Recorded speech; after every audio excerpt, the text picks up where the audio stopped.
replacing camshaft position sensors in a Hyundai Elantra, you're gonna need a 10mm socket to remove those two bolts. But before that, disconnect the power cord, which you press that metal piece. Sometimes it's reversed in some cars, so you have to press from the bottom, remove it, disconnect the power cord, and you can see it has only one way of going in there, so you're not going to mess it up.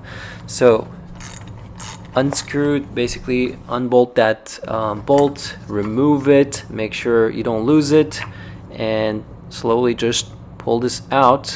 And when you put the new one in, make sure that you press it hard, that it clicks, those gaskets go inside, and then tighten the bolt all the way and put the connector back in.